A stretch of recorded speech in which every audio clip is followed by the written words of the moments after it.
Hello friends, this is me word and എല്ലാവർക്കും എൻ്റെ ഒരു പുതിയ വീഡിയോയിലേക്ക് സ്വാഗതം. നമ്മൾ ഇച്ചിരി സ്റ്റക്കായിപ്പോയി യൂട്യൂബ് വീഡിയോയിൽ, കുറച്ച് ദിവസം പെൻഡിങ് ആയിപ്പോയി. But still we are back വീണ്ടും.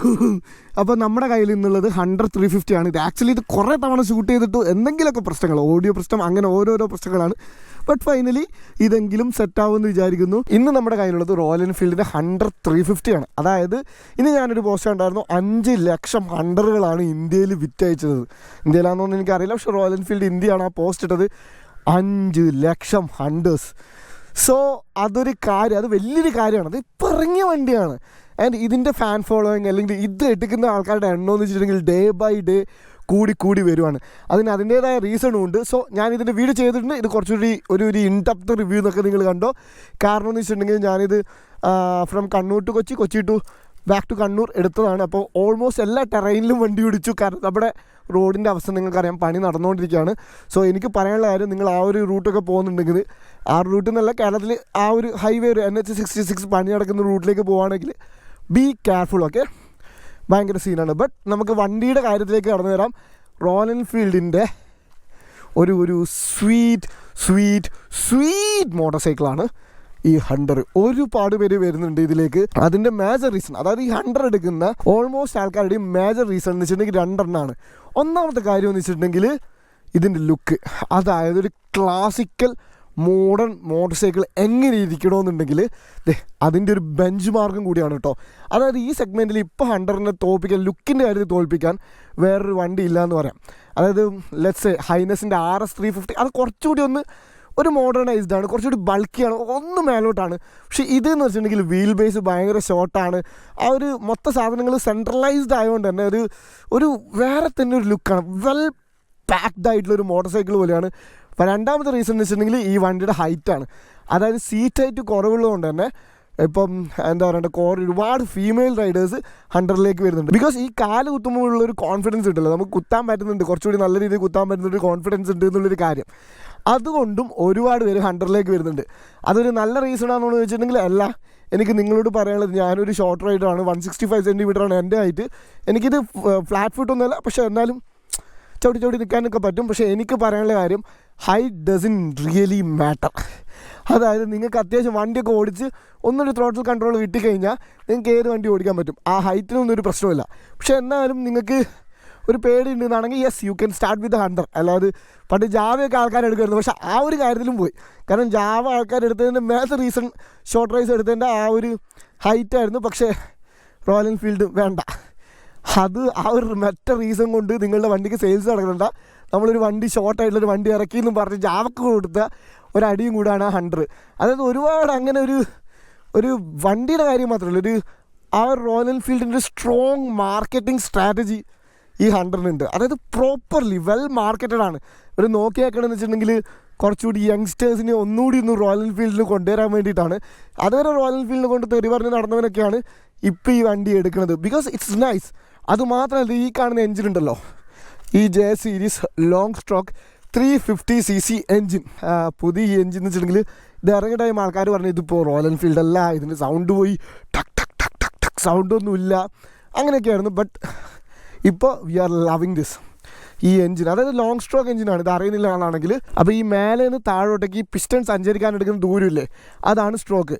അപ്പോൾ ഈ ലോങ് സ്ട്രോക്ക് എൻജിൻ്റെ ഒരു ഗുണമെന്ന് വെച്ചിട്ടുണ്ടെങ്കിൽ നല്ല ടോർക്ക് പ്രൊഡ്യൂസ് ചെയ്യാൻ പറ്റും ലോ എൻഡിൽ നിന്ന് തന്നെ. പക്ഷേ ഇതിൻ്റെ ഒരു കുറവ് എന്ന് വെച്ചിട്ടുണ്ടെങ്കിൽ ഒരുപാട് RPM-ലൊന്നും കയറാൻ പറ്റില്ല. ഒന്നാമത്തെ കാര്യം നിങ്ങൾക്ക് അറിയാമല്ലോ, ആ പിസ്റ്റൺ ഇങ്ങനെ സഞ്ചരിക്കുന്നിരിക്കും. അപ്പോൾ ഒരുപാട് കിട്ടുകിട്ടുകിട്ടുന്നാകുമ്പോഴേക്കും തന്നെ ഒബ്വിയസ്ലി വൈബ്രേഷനും കാര്യങ്ങളൊക്കെ ഒരുപാട് വരും, എൻജിന് ഇംബാലൻസ് ഉണ്ടാവും. അതുകൊണ്ട് തന്നെ എപ്പോഴും RPM ഇച്ചിരി ലിമിറ്റഡ് ആയിരിക്കും. അതായത് ഇതൊരു ഹൈ റവിങ് എൻജിനല്ല, ഇത് കുറച്ചുകൂടി ഒരു ലോ റവിങ് എൻജിനാണ്.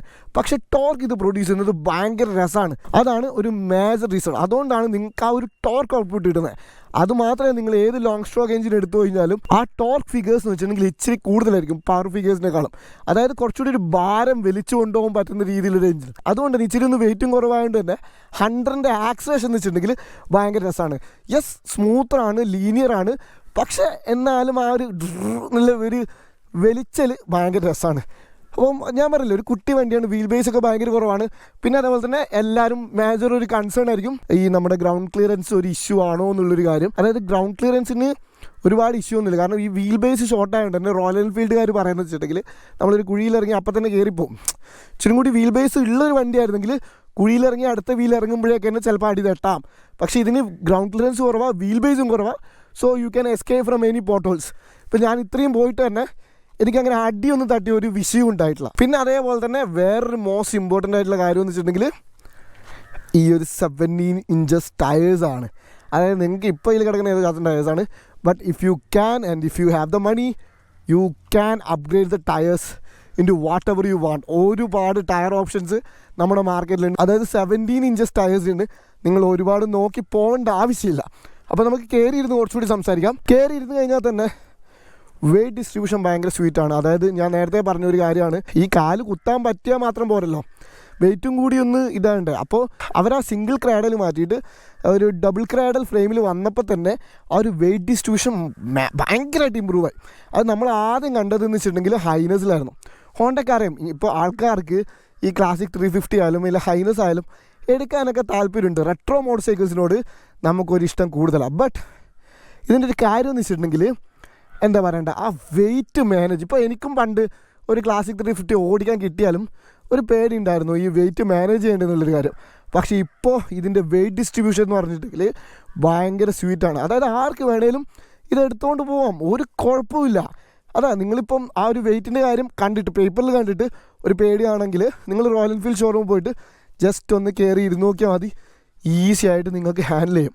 നിങ്ങൾ എത്ര സ്കിന്നി ആണെങ്കിലും ശരി, ഒരു കുഴപ്പമില്ല, ഈസി ആയിട്ട് നിങ്ങൾക്ക് മാനേജ് ചെയ്യാൻ പറ്റും. അപ്പോൾ ബാക്കി കാര്യങ്ങൾ സ്വിച്ച് ഗിയേഴ്സിനൊക്കെ പറ്റി ഞാൻ പറയുന്നത് ചെറിയൊരു വീഡിയോ ഞാൻ ഓൾറെഡി ചെയ്തിട്ടുണ്ട്. അപ്പോൾ നമുക്ക് നേരെ ഇത് ഓടിച്ചുകൊണ്ട് സംസാരിക്കാം. സോ ആദ്യം തന്നെ എനിക്ക് പറയാനുള്ള കാര്യം എന്ന് വെച്ചിട്ടുണ്ടെങ്കിൽ ഇത് ഓടിക്കാനും ഭയങ്കര ഈസിയാണ്. അതായത് ഈ വീഡിയോ കാണുന്ന മിക്ക ആൾക്കാരും ഇത് എടുക്കണം എന്ന് ഉറപ്പിച്ചൊരു മൈൻഡിലൂടെ നിൽക്കുന്ന ആൾക്കാരായിരിക്കും, അല്ല മേ ബി ഇത് എടുത്ത ആൾക്കാരായിരിക്കും. അപ്പോൾ ഇത് എടുത്ത ആൾക്കാരാണെങ്കിൽ എന്തായാലും ഞാൻ പറയുന്ന കാര്യങ്ങളോട് എന്തെങ്കിലും എതിർപ്പുണ്ടെങ്കിലും എനിവേസ് ഞാൻ ഇത് കുറച്ച് കിലോമീറ്റർ ഓടിച്ചെന്നുള്ളൂ. I'm not an owner. അതുകൊണ്ട് തന്നെ നിങ്ങൾ എന്തായാലും താഴെ കമൻറ്റ് ഇടണം. ഞാൻ പറയുന്ന പോലെ തെറ്റുണ്ടെങ്കിൽ അല്ലെങ്കിൽ നിങ്ങൾക്ക് വല്ല ഡിഫറെൻറ്റ് ഒപ്പീനിയനും ഉണ്ടെങ്കിലും. എനിവേസ് എനിക്ക് ഫസ്റ്റ് തന്നെ പറയാനുള്ള കാര്യം എന്ന് വെച്ചിട്ടുണ്ടെങ്കിൽ ഞാൻ പറഞ്ഞില്ല, പെർഫോമൻസിൽ നിന്ന് തുടങ്ങാം. ഭയങ്കര ലീനിയറാണ്, എന്നാൽ പോലും ദർ ഇസ് ടോർക്ക്. അതായത് എൻ്റെ ഫ്രണ്ട് ടയർ ഇച്ചിരി മോശമാണ്, അതുകൊണ്ട് ഒരുപാട് പുഷ് ചെയ്ത് ഓടിക്കാൻ പറ്റില്ല. അതായത് ഇപ്പം തന്നെ ഒരു ഇൻസ്റ്റബിലിറ്റി ഉണ്ട്. അപ്പോൾ അതാണ് പെർഫോമൻസിൻ്റെ കാര്യം. നിങ്ങൾക്ക് ഓവർടേക്ക് ചെയ്യാനോ നിങ്ങളുടെ കമ്മ്യൂട്ടാണ് ചെയ്യുന്നതെന്നുണ്ടെങ്കിൽ സിറ്റിയിൽ പോലും ഭയങ്കര രസം ഇത് ഓടിച്ചുകൊണ്ട് നടക്കാൻ. അതായത് even though it's a Royal Enfield, it doesn't feel like a Royal Enfield. അതാണ് ഈ വണ്ടിയുടെ ഒരു പ്രത്യേകത. അതായത് ആ വെയിറ്റും കുറവാണ്, ഭയങ്കര കുട്ടി മോട്ടോർ സൈക്കിളാണ്, അത്യാവശ്യം നല്ല ഹാൻഡ്ലിംഗ് ഉള്ളൊരു മോട്ടോർ സൈക്കിളാണ്. ഞാൻ പറഞ്ഞില്ല, വീൽ ബേസ് കുറയുന്നതിന് നമുക്ക് ആ ഒരു ലെഫ്റ്റ് ടു റൈറ്റ് ഒരു ചേഞ്ചസ് ഒക്കെ ഈസി ആയിട്ട് ചെയ്യാൻ പറ്റും. പ്രത്യേകിച്ച് നിങ്ങൾ ട്രാഫിക്കിലാണെങ്കിലും ശരി, ഇച്ചിരി ഒന്ന് ഗാട്ട് റോഡിൽ വിത്ത് ഗുഡ് ടയേഴ്സ് ആണെങ്കിലും ശരി, നിങ്ങൾക്ക് പരമാവധി എൻജോയ് ചെയ്യാൻ പറ്റും. പ്രത്യേകിച്ച് ഞാനിപ്പോൾ ഒരു വേറൊരു പെർസ്പെക്റ്റീവിൽ പറയാം. You are A lady rider. അപ്പോൾ നിങ്ങൾ വണ്ടിയൊക്കെ പതിയെ പഠിച്ചു, നിങ്ങൾക്ക് ഒരുപാട് വണ്ടികളൊക്കെ എടുക്കണമെന്നുണ്ട്, എന്നാൽ നിങ്ങൾക്ക് ആ ഒരു കോൺഫിഡൻസ് ഇല്ല. അതായത് നമുക്ക് ഒരു സ്റ്റീരിയോ ടൈപ്പ് ഉണ്ട്, woman Riders R bad Riders. അത് ഒരു സ്റ്റീരിയോ ടൈപ്പ് ആവാനുള്ള റീസൺ എന്ന് വെച്ചിട്ടുണ്ടെങ്കിൽ, അതായത് ഒരു കാര്യം ഒരു സ്റ്റീരിയോ ടൈപ്പ് ആവാനുള്ള റീസൺ എന്ന് വെച്ചിട്ടുണ്ടെങ്കിൽ ഒരുപാട് പേര് അത് ചെയ്യുന്നതുകൊണ്ടാണ്. അത് ബാഡ് റൈഡേഴ്സ് ആവാനുള്ള റീസൺ എന്ന് വെച്ചിട്ടുണ്ടെങ്കിൽ മേജറായിട്ട് പറയാനുള്ള കാര്യം എന്ന് വെച്ചിട്ടുണ്ടെങ്കിൽ നിങ്ങൾ ഓവർലി തിങ്ക് ചെയ്യുക, അല്ലെങ്കിൽ ഓവർലി കൺസേൺഡ് ആവും. ഇപ്പോൾ ഒരു മിസ്റ്റേക്ക് പറ്റിക്കഴിഞ്ഞാൽ റോഡിൽ ഇപ്പോൾ നിങ്ങൾ ഓവർടേക്ക് ചെയ്യുമ്പോഴോ പെട്ടെന്ന് ആരെങ്കിലും എവിടെ ഒക്കെയായിട്ടാണ് വണ്ടി ഓടിക്കുന്നത് വെച്ചിട്ടുണ്ടെങ്കിൽ അങ്ങ് വിട്ടേക്കുക. ഒരു 2 seconds കഴിഞ്ഞിട്ട് നിങ്ങളത് വിട്ടേക്കുക. നിങ്ങളത് മൈൻഡിൽ വെച്ചുകൊണ്ടിരിക്കരുത്. അതിപ്പോൾ ന്യൂ ബിഗിനർ റൈഡേഴ്സ് ആണെങ്കിൽ പോലും it applies to everyone, not woman. But അതാണ്, നിങ്ങളത് വിട്ടേക്കുക. ഈഗോ ഒക്കെ കളഞ്ഞിട്ട് ഈസി ആയിട്ട് നിങ്ങൾ അത് റോഡിൽ നടക്കുന്ന സംഭവങ്ങളിൽ ഒഫൻഡഡ് ആവാതിരിക്കുക. അയാളിങ്ങനെ പറഞ്ഞു, ഇയാളിങ്ങനെ പറഞ്ഞു, അയാളിങ്ങനെ നോക്കി, ശരിയാണ്, it may feel weird, but yes, അതൊന്ന് ഈസി ആയിട്ട് ഇടുക. അതൊരു കാര്യം. ഈ ഒന്നാമത്തെ കാര്യം എന്ന് വെച്ചിട്ടുണ്ടെങ്കിൽ നമുക്ക് റോഡിൽ ശ്രദ്ധ വേണം, നല്ല രീതിയിൽ ശ്രദ്ധ വേണം. പക്ഷേ ഈ ശ്രദ്ധ ഉണ്ടാവും പോലും അത് ഫിക്സേറ്റഡ് ആയി പോരുത്. അതിലും മാത്രം ഇപ്പോൾ ഒരു ഫ്രണ്ടിലൊരു വണ്ടി ഉണ്ടെങ്കിൽ അത് മാത്രം ചിന്തിച്ചുകൊണ്ട് ഓടിക്കരുത്, അങ്ങനെ ഒന്ന് ചിന്തിച്ചുകൊണ്ട് ഓടിക്കരുത്. You should be free and be cautious at the same time. ആ ഒരു സെൻ മോഡിലായിരിക്കണം. അതായത് നിങ്ങൾ മോട്ടോർ സൈക്കിൾ ഓടിക്കാൻ ഹാപ്പി ആവാൻ വേണ്ടിയിട്ടാണ്. അത് ബിഗിനർ റൈഡേഴ്സിനാണ് പ്രത്യേകിച്ച്. അതായത് ആ ഒരു ഹാപ്പി പ്ലേസ് നിങ്ങൾ കണ്ടുപിടിക്കണം. ആ കുറച്ച് പേടിയും കാര്യങ്ങളൊക്കെ ആദ്യം ഉണ്ടാകും, ബട്ട് അതൊക്കെ വിൽ ഗോ അവേ. ഇപ്പോൾ ഞാൻ ഒരുപാട് പറഞ്ഞു പോകുന്നില്ല. ഞാൻ ആകെ പറയുന്ന കാര്യം എന്ന് വെച്ചിട്ടുണ്ടെങ്കിൽ ഫീൽ ഫ്രീ ആൻഡ് ഒരുപാട് ഡോണ്ട് ഓവർ തിങ്ക്, അത്ര തന്നെ. അതായത് ഫ്രീ ആയിട്ട് വണ്ടി ഓടിക്കുക. You are not doing anything wrong. എല്ലാവരും ഇങ്ങനെയാണ് സ്റ്റാർട്ട് ചെയ്തത്. ആൻഡ് നിങ്ങൾ ഓവർ ദ ടൈം നിങ്ങൾ ഈസി ആയിട്ട് ഈ വണ്ടി ഓടിക്കാനും പഠിക്കും, ഈസി ആയിട്ട് എൻജോയ് ചെയ്യാൻ പറ്റും. പിന്നെ അടുത്ത പ്രാവശ്യം അപ്ഗ്രേഡ് ചെയ്ത് നോക്കുമ്പോൾ ഹൈറ്റോ കാര്യങ്ങളോ വെയിറ്റോ ഒന്നും നിങ്ങൾക്കൊരു പ്രശ്നമല്ലാന്ന് നിങ്ങൾക്ക് മനസ്സിലാവും. കാരണം ഞാനും പണ്ട് വണ്ടി ഓടിക്കാൻ നേരം അത് ഹൈറ്റ് ഒരു സീനാണല്ലോ. ഒരു വണ്ടി ഇറങ്ങുമ്പോൾ ഇച്ചിരി ടോളർ സീറ്റായിട്ട് കണ്ടു കഴിഞ്ഞാൽ സങ്കടപ്പെടുന്നൊരു വ്യക്തിയായിരുന്നു. ഇപ്പം അങ്ങനെയല്ല. ഇപ്പം ഐ ക്യാൻ ലൈക്ക് ഇപ്പം എനിക്ക് ബാർലി ഫുഡ് എത്തണമെന്ന് വെച്ചിട്ടുണ്ടെങ്കിൽ അഡ്വഞ്ചർ 390 ആയാലും നമ്മുടെ റാലി എഡിഷൻ എക്സ്പൾസ് ആണെങ്കിലും അപ്പോൾ എനിക്ക് ചോയ്സ് ഉണ്ടെങ്കിൽ റാലി എഡിഷൻ ഞാൻ എന്ന് വെച്ചിട്ടുണ്ടെങ്കിൽ എനിക്ക് അത്രയും കുറേ വണ്ടികളൊക്കെ ഉണ്ട്, ഓഫ് റോഡ് പോകുന്നുണ്ടെങ്കിൽ മാത്രമേ എടുക്കുകയുള്ളൂ. ഹൈറ്റ് ഒരു സീലാണ്, but I can manage, easily manage. അതാണൊരു കാര്യം. പുതിയ NS200 ആണല്ലോ. അപ്പോൾ പെർഫോമൻസിനെ പറ്റി പറഞ്ഞ് എവിടെയൊക്കെ എത്തിപ്പോയി. ഇപ്പം ഞാൻ പറഞ്ഞില്ലേ, ആ പെർഫോമൻസിൻ്റെ ലീനിയാരിറ്റി ഉണ്ട്, ബട്ട് ടോർക്കും ഉണ്ട്. നിങ്ങൾക്ക് ഈസി ആയിട്ട് ഇത് കൊണ്ടു നടക്കാം. അതായത് ട്രാഫിക് ആണെങ്കിലും ശരി, കമ്മ്യൂട്ട് ആണെങ്കിലും ശരി, നിങ്ങളൊരു റൈഡ് പോകുകയാണെങ്കിലും ശരി, easy to ride motorcycle. Easy എന്ന് വെച്ചിട്ടുണ്ടെങ്കിൽ സോ ഈസി. യെസ്, ഒരു ബിഗിനർ ആണെങ്കിൽ ആ ടോർക്കിൻ്റെ ഒരു വരുത്തൊക്കെ നിങ്ങൾക്ക് പേടിയാവും. പക്ഷെ അത് പേടിയാവേണ്ട കാര്യമൊന്നുമില്ല. ഈസി ആയിട്ട് നിങ്ങൾക്ക് ആ പേടി മറക്കാൻ പറ്റും. എനിക്ക് തോന്നുന്നു ഒരു 1 month 2 months നിങ്ങൾ അത്യാവശ്യം ഡെയിലി ആയിട്ട് കമ്മ്യൂട്ടിങ് കാര്യങ്ങൾ ചെയ്തൊക്കെ കഴിഞ്ഞാൽ നിങ്ങൾക്ക് ഈ വണ്ടി എന്താണെന്ന് മനസ്സിലാവും. അത്രേ ഉള്ളൂ. 350cc എന്ന് പറഞ്ഞ് കേൾക്കുന്നുണ്ട്. It's A long stroke 350cc. ആകെയുള്ളൊരു കാര്യം എന്ന് വെച്ചിട്ടുണ്ടെങ്കിൽ ആ ടോർക്കുമായിട്ട് അക്കോമഡേറ്റഡ് ആവണം. അത് ഈസി ആയിട്ടാവും. അതൊരു സീനില്ലാത്ത കാര്യമാണ്. പിന്നെ അതേപോലെ തന്നെ രണ്ടാമത്തെ കാര്യം, ഇതിപ്പോൾ ഞാൻ ഗിയർ ബോക്സ് അത് ഇത് ബ്രേക്കൊന്നും എടുത്ത് പറയുന്നില്ല. അതിൻ്റെ വീഡിയോ ഒക്കെ ഞാൻ ഓൾറെഡി ചെയ്തിട്ടുണ്ട്. പക്ഷേ പോകുന്ന വഴിക്ക് ഞാൻ കുറച്ച് കാര്യങ്ങൾ എക്സ്ട്രാ ആയിട്ട് പറഞ്ഞുതരാം, ഞാൻ നോട്ടീസ് ചെയ്തിട്ടുള്ള കാര്യങ്ങൾ. പിന്നെ ഒബ്വിയസ്ലി പറയേണ്ട ഒരു കാര്യം കൂടിയുണ്ട്. അതായത് നിങ്ങൾ ഈ വണ്ടി എടുക്കുകയെന്നാണെങ്കിൽ എന്തായാലും 7 inches ടയേഴ്സാണ് പറഞ്ഞത്. 7 inches എന്ന് പറയുമ്പോൾ ഓൾമോസ്റ്റ് യൂണിവേഴ്സലാണ്. പണ്ട് റോയൽ എൻഫീൽഡിന് 18 പുറകിൽ മീറ്ററിനെ കണ്ട് 70 അല്ലെ 18 19 അങ്ങനെയൊക്കെ വരാറ്. 7 inches ടയേഴ്സിൻ്റെ ഒരു പ്രത്യേകത എന്ന് വെച്ചിട്ടുണ്ടെങ്കിൽ നല്ല ടയർ ഓപ്റ്റ് ചെയ്യാം. ആ നല്ല ടയർ ഓപ്റ്റ് ചെയ്യാനുള്ള കാര്യം എന്ന് വെച്ചിട്ടുണ്ടെങ്കിൽ ബ്രേക്കിംഗ് ആണെങ്കിലും പിന്നെ അതേപോലെ തന്നെ ഹാൻഡ്ലിംഗ് ആണെങ്കിലും നല്ല രീതിയിൽ ഇമ്പ്രൂവ് ആവും. നല്ല രീതിയിൽ ഇമ്പ്രൂവ് ആവും എന്ന് വെച്ചിട്ടുണ്ടെങ്കിൽ ഇതൊരു ഡിഫറെൻറ്റ് ടൈപ്പ് ഓഫ് മോട്ടോർ സൈക്കിളായിട്ട് നിങ്ങൾക്ക് തോന്നും. അപ്പോൾ നിങ്ങൾക്ക് ഈ വണ്ടിയിൽ വന്ന ഒരു ഡൈനാമിക്സ് ടോട്ടലി ചേഞ്ച് ചെയ്യുന്ന ഒരു ഫീൽ ആവും. That will make you happy. അതായത് that will make this bike happy. അതും നിങ്ങൾ എന്തായാലും ചെയ്യേണ്ട ഒരു കാര്യമാണ്. ഇപ്പോൾ ഞാൻ പറഞ്ഞില്ല, ബ്രേക്കൊക്കെ ഭയങ്കര പ്രോഗ്രസീവാണ്. അപ്പോൾ ആ നല്ല ടയർ ഇടുമ്പോൾ എന്ന് വെച്ചിട്ടുണ്ടെങ്കിൽ ആ ബ്രേക്കും കമ്പാരിറ്റീവ്ലി കുറച്ചൊന്ന് ഇമ്പ്രൂവ് ആവും. ഇതിൻ്റെ ടയർ ഭയങ്കര ഷോക്ക് ആയതുകൊണ്ട് എനിക്ക് ബ്രേക്കൊക്കെ പിടിക്കാൻ പേടിയാണ്. എന്നിട്ട് കോൺഫിഡൻസ് കിട്ടാത്ത പോലെ ഉണ്ടാവും. അതാണ് ടയേഴ്സ് എന്ന് വെച്ചിട്ടുണ്ടെങ്കിൽ ബ്രേക്കിനെ വളരെ വലിയ രീതിയിൽ ബാധിക്കുന്നൊരു ഘടകമാണ്. അപ്പോൾ ആ ബ്രേക്സ് കുറച്ചുകൂടി ഇമ്പ്രൂവ് ചെയ്യാനായിട്ട് നിങ്ങൾ ടയർ ബെറ്റർ ആയിട്ട് ഇട്ട് കഴിഞ്ഞാൽ അതും നടക്കും. പിന്നെ ഇപ്പോൾ ഉള്ള ബ്രേക്ക് എന്ന് വെച്ചിട്ടുണ്ടെങ്കിൽ ഒരു ബിഗിനറിനെ സംബന്ധിച്ചിടത്തോളം, ഈ ബൈക്കിനെ സംബന്ധിച്ചിടത്തോളം പെർഫെക്റ്റ് ആണ്. നിങ്ങൾ ആ ഒരു കുറച്ചൊന്ന് സ്പോഞ്ച് ചെയ്ത് തുടങ്ങിക്കഴിഞ്ഞാൽ ഒന്ന് ബ്ലീഡൊക്കെ ചെയ്ത് മര്യാദയ്ക്ക് ബ്രേക്ക് പാഡൊക്കെ മാറ്റി നടന്നു കഴിഞ്ഞാൽ ദിസ് ബ്രേക്ക് ഈസ് ഇന്നഫ്. കാരണം ഈ വണ്ടിക്ക് കയറാൻ പറ്റുന്നിടത്തോളം ഈ വണ്ടീൻ്റെ ബ്രേക്കും കാര്യങ്ങളൊക്കെ ഉണ്ട് താനും. ബാക്ക് ആണെങ്കിലും ഫ്രണ്ട് ആണെങ്കിലും ഇച്ചിരി നല്ല കുറച്ച് progressive ആയിട്ടുള്ള, എന്നാൽ പോലും ഇച്ചിരി ഒന്ന് ബൈറ്റൊക്കെ ഉള്ള ഒരു ബ്രേക്സാണ്. നിങ്ങൾ പിന്നൊരു കാര്യമാണ്, ഈ ഒരു ബിഗിനർ റൈഡർ അല്ലെങ്കിൽ ഓടിച്ച് പഠിക്കുന്ന ഒരാൾ ഈ വണ്ടി എടുത്താൽ കഴിഞ്ഞാൽ ഗിയർ ബോക്സ് ഒക്കെ ചളായി പോകില്ലെന്ന്. ഇത് ആക്ച്വലി ഒരു ഓടിച്ച് പഠിക്കുന്ന ഒരാളെടുത്ത വണ്ടിയാണ് ഈ വണ്ടി. ഇതിൻ്റെ ഗിയർ ബോക്സ് ഒന്നും ഒട്ടും ചളായിട്ടില്ല, ഇപ്പോഴും സ്ലിക്ക് ആൻഡ് സ്മൂത്താണ്. അപ്പോൾ എനിക്ക് തോന്നുന്നു ആ കാര്യത്തിൽ നിങ്ങൾ ഒരുപാട് വറിയിടാവേണ്ട കാര്യമില്ല. ഇത് ഗിയർ ബോക്സ് പൊട്ടിയൊന്നും പോവില്ല. അത് നിങ്ങൾ അത്യാവശ്യം ഒന്ന് ഓടിച്ച് പഠിച്ച് നിങ്ങൾക്ക് അറിയാമെന്നൊക്കെ ആണെങ്കിൽ സീനില്ല. അപ്പോൾ സിമ്പിളായിട്ട് എടുത്തു കൊണ്ടുപോകാനും കാര്യങ്ങളൊക്കെ പറ്റുകയും ചെയ്യും. ക്ലച്ച് ആണെങ്കിലും മോഡറേറ്റ്ലി ലൈറ്റാണ്. അതായത് ഒരു കമ്മ്യൂട്ടിങ്ങിന് പറ്റിയതാണോ എന്ന് വെച്ചിട്ടുണ്ടെങ്കിൽ യെസ്, കുഴപ്പമില്ല, ലൈറ്ററാണ്. അത് കുറച്ചുകൂടി ഒന്ന് ലൈറ്റ് ആക്കാൻ തോന്നുന്നു. ഒന്ന് ക്ലച്ച് ഒന്ന് അഡ്ജസ്റ്റ് ചെയ്യേണ്ടി വരും. കുറച്ചുകൂടി ലൈറ്റർ ഐ തിങ്ക്. ഞാൻ പണ്ട് ഓടിച്ച വണ്ടിക്ക് ഇച്ചിരി കൂടി ലൈറ്ററായിട്ട് എനിക്ക് ഫീൽ ആയിട്ടുണ്ടായി. അതാണ് എൻ്റെ കാര്യം. പിന്നെ ലൈറ്റിൻ്റെ കാര്യം എന്ന് വെച്ചിട്ടുണ്ടെങ്കിൽ ഷോക്കാണ്. അതായത് നിങ്ങൾ വലിയ ഹൈവേയിലൊക്കെ കയറി കഴിഞ്ഞാൽ ഒന്നും ഇല്ലാതെ പോലെയൊക്കെ തോന്നും. അതായത് ഇതിന് ത്രോ ഇല്ല. ലൈറ്റൊക്കെ ഇട്ട് കഴിഞ്ഞാൽ ഇത്രയും, പിന്നെ കുറച്ചൊന്ന് ഇല്ലുമിനേറ്റഡ് ആവുള്ളൂ. ഒരുപാട് ദൂരേക്കുള്ളൊരു ഇല്ലുമിനേഷൻ ഒന്നുമില്ല. അപ്പോൾ നിങ്ങൾ നൈറ്റൊക്കെ ഒരുപാട് ടൂർ ചെയ്യാൻ ഉദ്ദേശിക്കുന്ന ഒരാളാണെങ്കിൽ നിങ്ങളൊരു ഫോഗ് ഇടുന്നത് എന്തുകൊണ്ടും നല്ലതായിരിക്കും. Fog lamps are a must for 100-350. Must എന്ന് വെച്ചിട്ടുണ്ടെങ്കിൽ സൂപ്പർ മസ്റ്റ്. പിന്നെ അതേപോലെ തന്നെ നിങ്ങൾ പില്യം വെക്കാൻ ഉദ്ദേശിക്കുന്നുണ്ടെങ്കിൽ, ഇപ്പം നിങ്ങളുടെ വൈഫ്, നിങ്ങളുടെ ഗേൾ ഫ്രണ്ട്, അല്ലെങ്കിൽ നിങ്ങളുടെ ബോയ് ഫ്രണ്ട്, അല്ലെങ്കിൽ നിങ്ങളുടെ ഹസ്ബൻഡിനൊക്കെ വെച്ചിട്ട് നിങ്ങൾ ടൂർ ചെയ്യാൻ ഉദ്ദേശിക്കുകയാണെങ്കിൽ കുറച്ച് ബുദ്ധിമുട്ടായിരിക്കും. അതായത് it's not a pillion friendly motorcycle, but it's okay. അതായത് MT ഒക്കെ വെച്ച്, അതായത് ഷോർട്ട് സീറ്റുള്ള ഒരു വണ്ടി വെച്ച് കമ്പയർ ചെയ്യണം. അല്ലാണ്ട് എന്തിനാണ് നിങ്ങൾ 100 MT ആയിട്ട് കമ്പയർ ചെയ്യുന്നതെന്ന് ചോദിച്ചേക്കല്. പക്ഷേ കുറച്ചുകൂടി ഷോർട്ട് സീറ്റായിട്ട് കമ്പയർ ചെയ്യുമ്പോൾ സീറ്റിന് ഇച്ചിരി ഒന്ന് ലെങ്ത് ഉണ്ട്. പക്ഷേ ഉള്ള കാര്യം എന്ന് വെച്ചിട്ടുണ്ടെങ്കിൽ സീറ്റ് ഇച്ചിരി ഒന്ന് ഹാർഡർ സൈഡിലാണ്. പക്ഷേ റൈഡർ സീറ്റ് അത്യാവശ്യം നല്ല കുഷ്യൻ്റാണ്, എനിക്ക് കുഴപ്പമൊന്നുമില്ല. പക്ഷെ നിങ്ങളുടെ പില്ലന് ഇച്ചിരി ഒന്ന് സൈസുള്ള ഒരാളാണെന്നാണെങ്കിൽ നിങ്ങൾ ഇച്ചിരി ഒന്ന് ബുദ്ധിമുട്ട് അനുഭവപ്പെടും. പക്ഷേ നിങ്ങൾക്ക് ചെയ്യാൻ പറ്റുന്നൊരു കാര്യം എന്ന് വെച്ചിട്ടുണ്ടെങ്കിൽ നിങ്ങൾക്ക് മറ്റേ ബാക്ക് റെസ്റ്റ് ഉണ്ടല്ലോ, അത് വെച്ചൊരു 100 മീറ്ററോ എങ്ങാണ്ട് ഞാൻ ഓടിച്ചായിരുന്നു. It was good. അത് ഭയങ്കരമായിട്ട് ഹെൽപ്പ് ചെയ്യും. നിങ്ങൾ അങ്ങനെ ലോങ് ടൂർസ് വിത്ത് പില്ലിയൺ നിങ്ങൾ ഉദ്ദേശിക്കുകയാണെന്നുണ്ടെങ്കിൽ ഗെറ്റ് എ ബാക്ക് റെസ്റ്റ്, അല്ലെങ്കിൽ ഇവരുടെ തന്നെ ടൂറിംഗ് സീറ്റൊക്കെ ഉണ്ട്. പക്ഷെ അത് എത്രത്തോളം കംഫർട്ടബിൾ ആണെന്ന് എനിക്ക് അറിയില്ല. പക്ഷേ back rest will help you a lot. അതായത് പ്രത്യേകിച്ച് പില്ലിയൺ, അതായത് ഇപ്പം നിങ്ങളെ വൈഫിന് അല്ലെങ്കിൽ ഹസ്ബൻഡിന് കൂട്ടുവാണെങ്കിൽ keep your partner happy to make the ride happy എന്നാണല്ലോ. അപ്പോൾ അതുകൊണ്ട് തന്നെ get a back rest, that will make them happy, so you will be happy too. അപ്പോൾ അതാണ് ഒരു മെയിൻ കാര്യം. ഈ മോട്ടോർ സൈക്കിളിൻ്റെ കാര്യം തന്നെ എന്ന് വെച്ചിട്ടുണ്ടെങ്കിൽ കംഫോർട്ട് എന്നുള്ളൊരു സാധനം ഭയങ്കര കുറവായിരിക്കും. അതിൽ മാക്സിമം ഒരു ഹാപ്പിനെസ് കണ്ടുപിടിക്കാവുന്നേ ഉള്ളൂ, കുറച്ച് ചെറിയ ചെറിയ അങ്ങനത്തെ പരിപാടികളൊക്കെ ചെയ്തിട്ട്. പിന്നെ അതേപോലെ തന്നെ എടുത്തു പറയാനുള്ള വേറൊരു കാര്യം എന്ന് വെച്ചിട്ടുണ്ടെങ്കിൽ നല്ല രീതിയിൽ മെയിൻറ്റെയിൻ ചെയ്യണം കേട്ടോ. ഇത് നിങ്ങൾ 4,000 or 5,000 ആണ് ഇതിൻ്റെ ഒരു സർവീസ് ഇൻ്റർവെല്ലും കാര്യങ്ങളൊക്കെ വരുന്നത്. ഒരു 2,000 to 3,000 rupees നിങ്ങൾക്ക് ഇത് എക്സ്പെക്റ്റ് ചെയ്യാം. ഇത് ലോങ് സ്ട്രോക്ക് എഞ്ചിൻ ആയതുകൊണ്ട് തന്നെ സാധാരണ ഷോർട്ട് സ്ട്രോക്കിനേക്കാളും വരുന്ന ഒരു ഓയിൽ കപ്പാസിറ്റി ഇച്ചിരി ഒന്ന് കൂടുതലായിരിക്കും. അതാണ് ആ പ്രൈസിന് ചെറിയ വ്യത്യാസം വരുന്നത്. പിന്നെ ബ്രേക്ക് പാഡ്സ് അങ്ങനത്തെ കാര്യങ്ങളൊക്കെയാണ് വരുന്നത്. ഒരു 2,000 to 3,000 rupees നിങ്ങൾക്ക് ഒന്ന് ഇതിൽ വരും. ഓക്കെ, നിൽക്ക് 2,000 to 3,000 rupees നിങ്ങൾക്ക് വരാനുള്ള ചാൻസ് ഉണ്ട്. അത് വലിയ റേറ്റ് ഒന്നുമല്ല.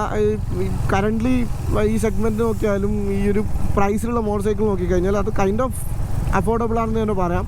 പിന്നെ ഓയിൽ ചേഞ്ച് ഒന്നും ചെയ്യാതിരിക്കരുത്. അതായത് നിങ്ങൾ മെയിൻ്റനൻസ് കിലോമീറ്റർ കരത്തെത്തുമ്പോൾ അത് കറക്റ്റ് ചെയ്തേക്കണം. അല്ലെങ്കിലും റോയൽ എൻഫീൽഡ് നിങ്ങൾക്ക് പണി തരും. റോയൽ എൻഫീൽഡിന് അങ്ങനത്തെ ഒരു കുഴപ്പമുണ്ട്. അതായത് മര്യാദയ്ക്ക് മെയിൻറ്റെയിൻ ചെയ്തില്ലെങ്കിൽ നിങ്ങൾക്ക് പണി തരും. പക്ഷേ ഇതുവരെ ഞാൻ ജെ സീരീസ് എഞ്ചിനൊന്നും പൊട്ടുന്നൊന്നും കേട്ടില്ല. എനിക്ക് തോന്നുന്നു ഇപ്പോൾ ആൾക്കാരൊക്കെ is taking care of the motor cycle. അതുകൊണ്ട് തന്നെ ഒരുപാട് റിലയബിലിറ്റിയുടെ ഇഷ്യൂസോ കാര്യങ്ങളൊന്നും കേൾക്കുന്നില്ല, അതായത് വലിയ രീതിയിൽ കേൾക്കുന്നില്ല. അപ്പോൾ എനിക്ക് പറയാനുള്ള കാര്യം വെച്ചാൽ അങ്ങനെ നിങ്ങൾ മെയിൻറ്റെയിൻ ചെയ്യണം. നിങ്ങൾ 4,000 kilometers തന്നെ നേരെ പോയിട്ട് ഓയിൽ മാറ്റുക എന്നല്ല, ഫുൾ മെയിൻ്റനൻസും കാര്യങ്ങളും ചെയ്യുക. നിങ്ങൾക്ക് എന്തെങ്കിലും വ്യത്യാസമായിട്ട് തോന്നുന്നുണ്ടെങ്കിൽ, അതായത് വേറെ എന്തെങ്കിലും സൗണ്ടോ എഞ്ചിൻ്റെ ഭാഗത്ത് അങ്ങനെ എന്തെങ്കിലും കേൾക്കുന്നുണ്ടെങ്കിൽ അത് നേരെ ചെന്ന് മാറ്റുക. അങ്ങനെ എല്ലാ കാര്യങ്ങളും ചെയ്ത് കഴിഞ്ഞിട്ടുണ്ടെങ്കിൽ ഈ വണ്ടി ഇപ്പോഴും ഇത് കണ്ടില്ലേ, ഇപ്പോൾ ഞാൻ പറഞ്ഞില്ല, ഒരു ബിഗിനർ വണ്ടി പഠിച്ച് അങ്ങനെ ഒരാൾ എടുത്ത വണ്ടി ഇപ്പോഴും ഒരു കുഴപ്പമില്ലാതെ ഓടുന്നുണ്ട്. സോ അതും ഇത്ര അവൻ നല്ല കിലോമീറ്റർ ഓടിച്ചു, 25,000 എങ്ങാണ്ട് ഓടിച്ച്, 24,000 ഓടിച്ചു.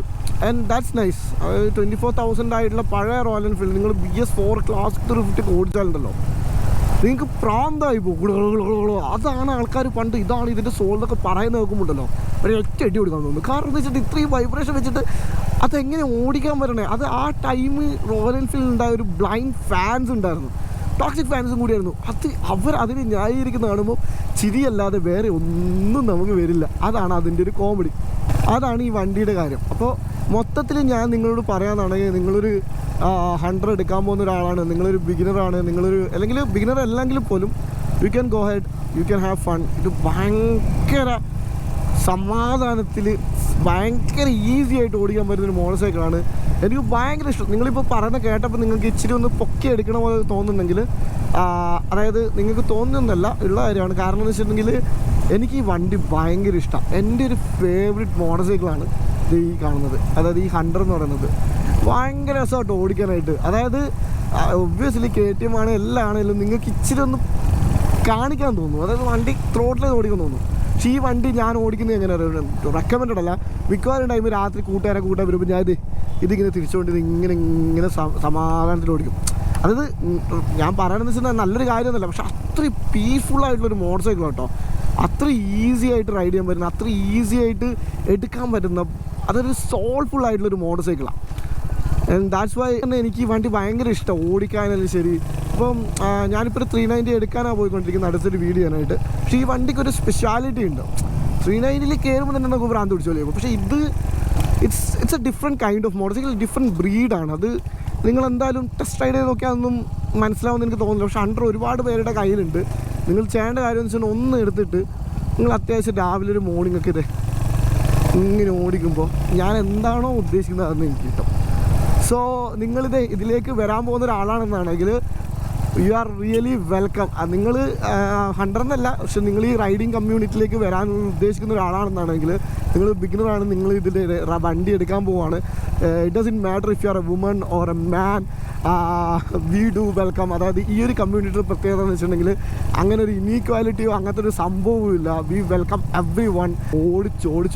ഓടിച്ച് ഹാപ്പി ആയിട്ടിരിക്കുക, അത്രയൊക്കെ തന്നെ എനിക്ക് പറയാനുള്ളൂ. അപ്പോൾ എന്തെങ്കിലും ഡൗട്ടോ കാര്യം ഉണ്ടെങ്കിൽ എന്തായാലും താഴെ കമൻറ്റ് ചെയ്ത് വെക്കുക, അല്ലെങ്കിൽ എനിക്ക് ഇൻസ്റ്റാഗ്രാമിൽ മെസ്സേജ് അയച്ചാൽ മതി. So this is me wait saying. വീണ്ടും കാണാൻ വന്നിക്കാം. Till than